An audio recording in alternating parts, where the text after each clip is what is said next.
е паднало. Но и ТСХ е паднало, което според мен означава, че за тези стойности, които са написани, значи има някакво възпаление в тялото. По принцип, пак да падне ТСХ и падне съотношението, което много често се случва, когато има възпаление в тялото. Тоест това е едно състояние, което постоянно се сменя и в тези моменти ТСХ пада като стойност.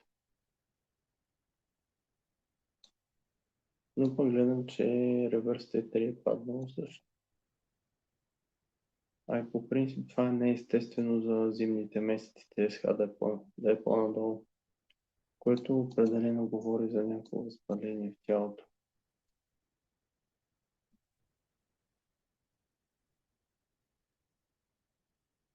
Я да видим оплакванията как са.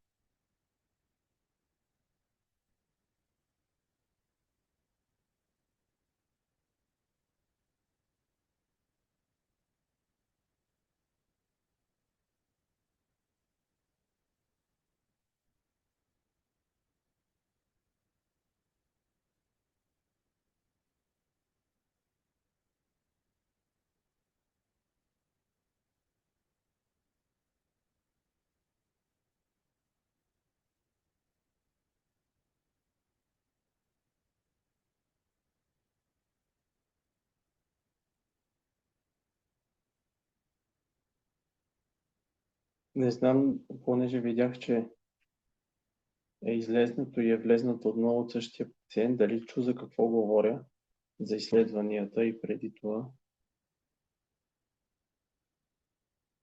Окей, добре. Значи сега заедно ще я търсиме тази причина. Най-честата причина е натрупан стрес.